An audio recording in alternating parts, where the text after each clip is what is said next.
मैं रास्ते में ही घर से थोड़ी ही दूर पर गश खा के गिर चुकी थी और उसके बाद जब आंख खुली तो मैंने अपने आप को अपने बिस्तर पर पाया। कमरे में मेरे वालिद वालिदा यानी मेरे मम्मी पापा मेरे आसपास मौजूद थे। मैं सोच में पड़ गई कि मैं तो अभी कॉलेज से रास्ते में ही थी और मैं घर कैसे आ गई। मैंने माँ को देखा तो माँ की आंखों में आंसू थे। माँ कहने लगी, बेटा तेरी तबीयत अब तो ठीक है ना? मैंने कहा, माँ मुझे क्या हुआ है, क्योंकि मुझे रास्ते वाला इंसिडेंट पूरी तरह से याद नहीं था। माँ कहने लगी, देख बेटा, इसीलिए कहती थी कि अच्छे से खाना खा, अपना ध्यान रख। आज पता है तू रास्ते में बेहोश होकर गिर गई थी। वो तो अच्छा है पड़ोस वाली सलमा बाजी का, जिन्होंने तुझे देख लिया गिरते हुए तो उन्होंने झट से दौड़कर मुझे आवाज़ लगाई और फिर हम दोनों तुझे उठाकर यहाँ तक लेकर आए। बेटा तू इतनी ज़्यादा बेहोशी में थी कि तुझे कुछ भी याद नहीं है। मैंने कहा, मैं बेहोश होकर सड़क पर गिर गई थी।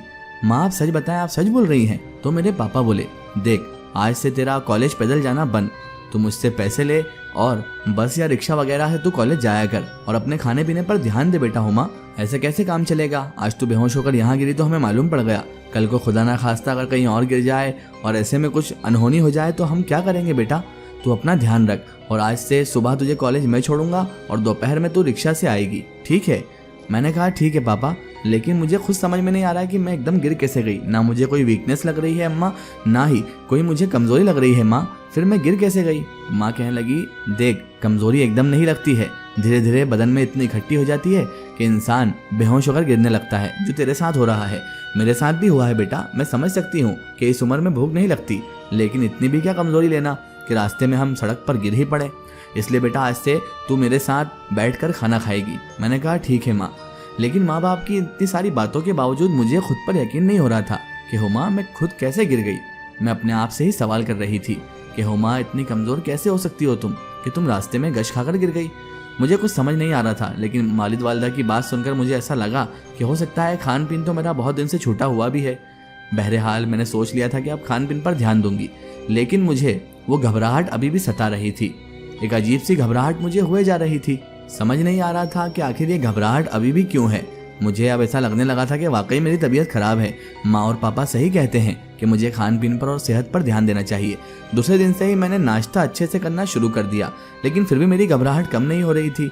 मुझे घबराहट इस कदर हो रही थी कि मुझसे कुछ खाए पिए भी नहीं जा रहा था, लेकिन फिर भी मैं जोर जबरदस्ती करके खा पी रही थी। एक दिन गुजरा, 2 दिन गुजरे, मैंने अब अपनी वालिदा से बात करने की ठान ली कि वो मुझे डॉक्टर के पास लेकर जाएं। मैंने अम्मी को कहा, माँ मुझे ना बहुत घबराहट हो रही है कुछ दिनों से, आप मुझे अस्पताल ले चलेंगे क्या? हम डॉक्टर को दिखा देते हैं। मेरी माँ ने कहा, तूने उसी दिन क्यों नहीं बताया तुझे घबराहट हो रही है? चल। माँ ने सारा काम छोड़ा और सीधा मुझे लेकर पास ही के डॉक्टर के पास चले गई। डॉक्टर के क्लिनिक पर कोई भी नहीं था उस वक्त। दिन का दोपहर का वक्त था, इसलिए ज़्यादा भीड़ नहीं थी। डॉक्टर के पास गए, डॉक्टर ने चेकअप किया। डॉक्टर कहने लगा, मामूली सी कमजोरी है, उसी वजह से शायद घबराहट हो रही है। मैंने कहा, डॉक्टर साहब मुझे बहुत ज़्यादा घबराहट हो रही है, मामूली सी नहीं हो रही है।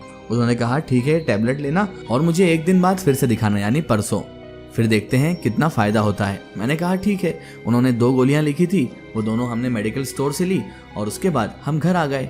रात को मैंने गोली दवा खाई तो मुझे थोड़ा बेटर फील हुआ। मैंने सोचा डॉक्टर साहब सही कह रहे थे, मामूली सी वीकनेस की वजह से मुझे घबराहट हो रही थी, लेकिन मुझे समझ नहीं आ रहा था कि मुझे वीकनेस कैसे हो गई। मैं इतना भी कम नहीं खाती थी। बहरहाल गोली दवा से थोड़ा फर्क पड़ा और मैं इत्मीनान से सो गई।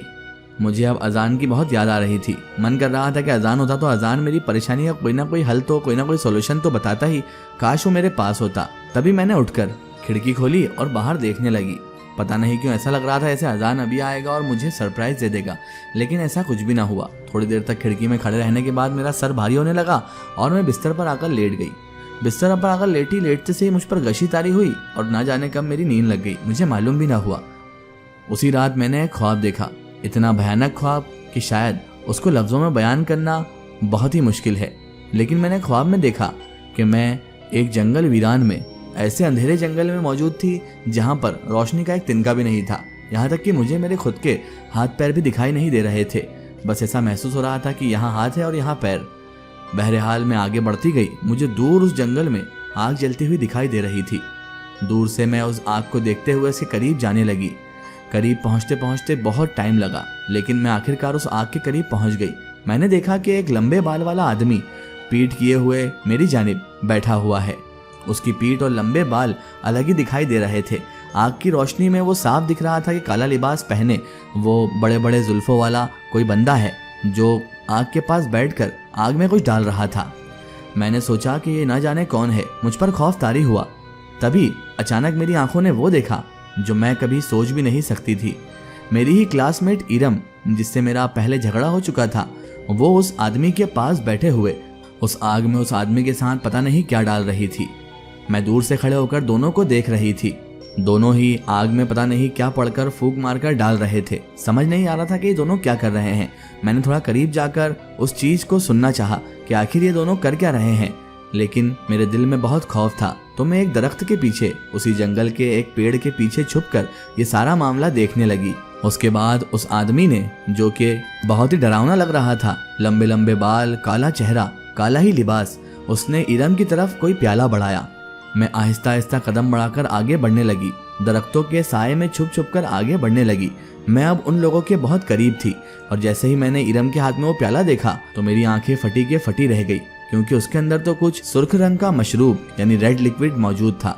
जैसे ही इरम ने वो पीना चालू किया, उस काले लिबास वाले बंदे ने उस आग में न जाने क्या डाला कि आग पूरी भड़क उठी। इरम के हाथ से प्याला गिरा, देखा तो वो कोई रेड लिक्विड या सुर्ख मशरूब नहीं था, बल्कि वो तो किसी का खून था।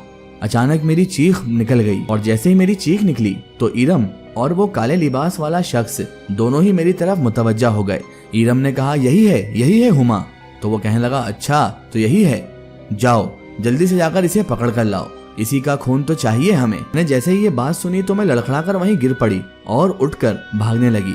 इरम मेरे पीछे भाग रही थी और इरम के पीछे न जाने कौन सी मखलूक थी कि जिसके मुंह पर बाल ही बाल थे और वो भी मेरे पीछे भाग रहा था। उसकी अजीबोगरीब गुर्राहट वाली आवाज सुनकर मेरे बदन के रोंगटे खड़े हो गए थे। मैं भागते भागते अंधेरे घुप जंगल में ना जाने किधर आ गई थी। मुझे कुछ भी समझ नहीं आ रहा था मैं किस जानिब भाग रही हूँ या किस जानिब जा रही हूँ। बस मैं दौड़े जा रही थी। ये भी नहीं जानती थी कि कहाँ जा रही हूँ, लेकिन वो आवाजें अभी तक बंद नहीं हुई थी। किसी हैवान जैसी आवाजें पीछे से मुझे आ रही थी। मैंने पीछे मुड़कर देखना चाहा, लेकिन अंधेरे घुप में सिवाय दो सुर्ख आंखों के मुझे कुछ नहीं दिखाई दे रहा था। और यकीनन मैं समझ गई थी कि इरम तो यहाँ नहीं है, बल्कि वो राक्षस नुमा जो शख्स है, जो हैवान है, वही मेरे पीछे भाग रहा है। उसकी अजीबोगरीब घुर्राहट वाली आवाज मुझे बेचैन कर रही थी। मैं पीछे देखकर भाग रही थी। अचानक मैं किसी चीज से टकराई और वहीं पर गिर गई। जमीन पर ही पड़े पड़े मैंने जैसे ही पीछे देखा तो वो लाल आंखें अब मेरे करीब आ रही थी। वो सुर्ख आंखें मेरे करीब आती जा रही थी। इतनी बड़ी बड़ी आंखें अपनी जिंदगी में पहली बार देखी थी। जैसे ही वो सुर्ख आंखें मेरे बिल्कुल करीब आ गई, मैं जोर से चीखी, लेकिन मेरी आवाज तक न निकली। तभी वो सुर्ख आंखें मेरे बिल्कुल करीब आई और उस अजीबोगरीब मखलूक ने जैसे ही मुझ पर हमला किया, मैंने जोरदार चीख मारी और मेरी नींद खुल गई। मेरी जैसे ही नींद खुली मैं हाँफ रही थी। ऐसा लग रहा था मैं किलोमीटरों से दौड़कर आ रही हूँ और मेरा बदन पूरा पसीने से शराबोर था। मेरी चीख की आवाज सुनकर मेरी माँ उठ चुकी थी, जो मेरे रूम के पास ही सोया करती थी। पास वाला रूम माँ पापा का ही था, तो वो उठकर दरवाजा खटखटाने लगी। क्या हुआ बेटा हुमा, क्यों चिल्लाई तू, क्या हुआ? मैंने खट से दरवाजा खोला और माँ से लिपट गई। माँ से कहा, माँ मैंने बहुत बुरा सपना देखा है।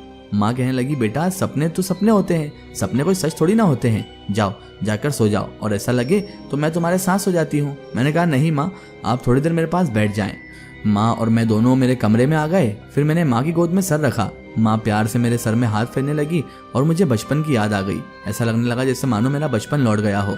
लेकिन उस खौफनाक ख्वाब ने, उस खौफनाक सपने ने मेरी नींद उड़ा दी थी। नींद आने का नाम ही नहीं ले रही थी। जब मैंने देखा कि माँ झपकियाँ ले लेकर ऊँग रही हैं, तो मैंने कहा, माँ आप सो जाएं, मुझे भी अब नींद आ रही है, अब मैं नहीं डरूंगी। माँ कहने लगी, पक्का ना? अगर तू कहे तो मैं यहीं पर सो जाती। माँ इतना कह पाई थी। मैंने कहा, नहीं माँ, मैं एडजस्ट कर लूंगी, मैं सो जाऊंगी, ख्वाब तो ख्वाब ही होते हैं। इतना कहकर मैंने माँ को तसल्ली दी। माँ अपने कमरे में चले गई और मैंने दरवाज़ा बंद करके अपने आप को समझाने की कोशिश की कि शायद मेरे दिमाग में इतना ज़्यादा कुछ चल रहा है जिसकी वजह से ऐसे ख्वाब मुझे दिखाई दे रहे हैं। मैं उस ख्वाब पर गौर फिक्र करने लगी कि आखिर इरम उस आदमी के साथ कर क्या रही थी और वो वहाँ पर क्यों दिखाई दी। यही सोचते सोचते मेरी नींद लग गई और जब सुबह मेरी नींद खुली तो मुझे बदन पूरा भारी लग रहा था। समझ नहीं आ रहा था कि मुझे क्या हो गया है। मैं उठकर आंख मसलते हुए जैसे ही शीशे के सामने गई तो मैं हक्का बक्का रह गई, क्योंकि मेरे गले पर नाखूनों के निशान थे, वो भी ऐसे नाखून जो इंसान के हो ही नहीं सकते। ऐसा लग रहा था किसी दरिंदे ने, किसी जानवर ने मेरे गले को पकड़कर ये निशान दिए हो। लेकिन ये निशान आए कहाँ से? तभी मुझे मेरा रात वाला ख्वाब याद आया। इसका एक स्टोरी हम देखेंगे इसके अगले पार्ट में। अगर आप भी अपनी लाइफ की कोई रियल स्टोरी या कोई भी स्टोरी हमसे शेयर करवाना चाहते हैं ताकि हम उसे अपने चैनल पर अपलोड करें, तो आप हमारे Facebook page my story book और Instagram page my story book को फॉलो कर सकते हैं। Facebook insta page my story book को फॉलो करें और उस पर हमसे जुड़ें।